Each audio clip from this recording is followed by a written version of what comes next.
Hi friends, good morning. పోయిన సంవత్సరం కాలు ఇరిగిందండి. చాలా బాధల్లో ఉన్నాం, అందరం బాధల్లో ఉన్నాం. నేను కూడా కాలు ఇరిగిపోయి ఇంట్లో ఉన్నాను, ఏం చేయలేకపోయాను. ఈ సంవత్సరం మాత్రం మక్కోళ్ళ ఇంట్లో వచ్చాను. మక్కోళ్ళ ఇంట్లో వినాయకుడి పూజ అని చెప్పి మేమైతే ఎడదిరిగి చేసుకోమండి. ప్రతి సంవత్సరం మక్కోళ్ళ ఇంటికి వస్తాం అనమాట. మక్కోళ్ళ ఇంటికి వచ్చాక ఇక్కడ విగ్రహం, పెద్ద విగ్రహం పెట్టి పూజలు, రోజు పూజలు చేస్తున్నారు. మీకు కూడా షేర్ చేస్తున్నాను. లడ్డు పాట పెట్టారండి. పాట మాత్రం వీడియో తీయలేదు. లడ్డు పాట ఆయనకు వచ్చిందంట. ఆ ఫ్లాట్లో ఒక ఆయనకు వచ్చిందంట. వాళ్ళ పద్ధతి ఏంటంటే మేళ తాళాలతో తీసుకెళ్ళి వాళ్ళ గుమ్మం దగ్గర అప్పచెప్తారంట. లడ్డు ఊరేగింపుతో, లడ్డు ఊరేగింపు అయితే ఊరేగిస్తున్నారండి. మీతో షేర్ చేసుకోవాలనిపించింది. పోయిన సంవత్సరం మునిగిపోయి ఎవ్వరూ పండగలు చేసుకోలేదు. ఈ సంవత్సరం మాత్రం ప్రతి ఒక్కళ్ళు సందుకి వినాయకుడి చవితి బాగా జరిగిందండి. చాలా అట్టహాసంగా జరిగింది. ఫ్లాట్లో వాళ్ళందరూ చాలా ఉత్సాహంతో పాల్గొన్నారనమాట. అదిగోండి, ఆ దిష్టి తీయడానికి గుమ్మడికాయ దిష్టి తీద్దామని చెప్పి పసుపు రాస్తున్నారు. ఆమెకి పసుపు రాస్తానే ఉందండి. అలా ఊగిపోతే చూడండి పూనకం వచ్చేసింది. భక్తి మైమర్చిపోయి ఆ ధ్యానంలో రాస్తుంది. అలాగే ఆ ధ్యానంలో దేవుడు ఒంటి మీదకి వచ్చేసాడండి. చాలాసేపు అంటే చాలాసేపు పూనకం వచ్చేసింది.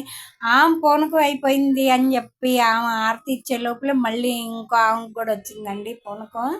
అది కూడా మీకు పెడుతున్నానండి. ఇట్లాగా భక్తి పారంలో జై గణేష జై గణేష అనుకుంటూ అలాగా మేళ వాద్యాలతో అలా చాలామందికి పూనకాలు ఇద్దరికి వచ్చినాయండి పూనకాలు. మా అక్క నేను వీడియో తీస్తున్నాం అనమాట. ఇక తీసేస్తున్నాను అనమాట. గణేషుని ఎంత డెకరేషన్ చేస్తారు కదండి, అవన్నీ తీసేసి ఇక గణేష్ స్వామిని లేపి ట్రాక్టర్లో కూర్చోబెడదామని కానీ ఇంకా ఆమెకు వచ్చిందండి పూనకం. ఇట్లా వచ్చిందనమాట. ఇక్కడైతే మాత్రం బాగా జరుపుకున్నారండి మా అక్కల ఫ్లాట్లో. మా అక్కకి జ్వరం రావడం వల్ల నేను ఈసారి ఉండిపోయాను. 5 రోజులు చక్కగా దేవుడి సేవలో నేను కూడా పాలు పంచుకున్నట్టు అనిపించింది. చాలా ఆనందంగా అనిపించింది. నా వాయిస్ ఎలాగుంటుందో ఏంటో కామెంట్ చేయండి. తప్పులుంటే సరి చేసుకుంటాను. అదిగోండి ట్రాక్టర్ మీద తీసుకెళ్తున్నారు, ఎక్కిస్తున్నారు అనమాట. అది కూడా మీకు వీడియో చూపిస్తున్నాను. ఇక తర్వాత ఇంకా వేసారండి డ్యాన్సు. ఆయన్ని చాలా ఆనందంగా పంపించాలి నిమజ్జనానికి. ఏ లోటుపాట్లు లేకోకుండా చూడాలనుకున్నారండి ఫ్లాట్లో వాళ్ళందరూ.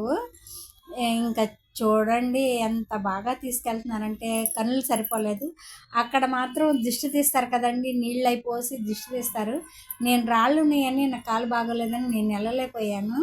అందుకని చెప్పి దూరంగా ఉండి వీడియో తీస్తున్నాను.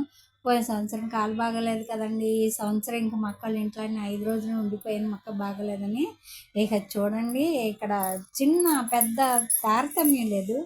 అందరూ డ్యాన్స్లు వేస్తున్నారు. మగోళ్ళు ఏంటి, ఆడోళ్ళు ఏంటి, ప్రతి ఒక్కళ్ళు డ్యాన్స్ వేస్తున్నారండి. చూ అసలు రా వేయలేము అన్న వాళ్ళు కూడా వేస్తున్నారు. లాస్ట్కి మాతో కూడా వేయించారండి. మా అక్కకి నాకు కాలు బాగోదు కదండి. మాకేమో కాలు ఆపరేషన్ అయింది, నాకేమో మా కాలు ఇరిగిపోయి రాడ్డేశారు.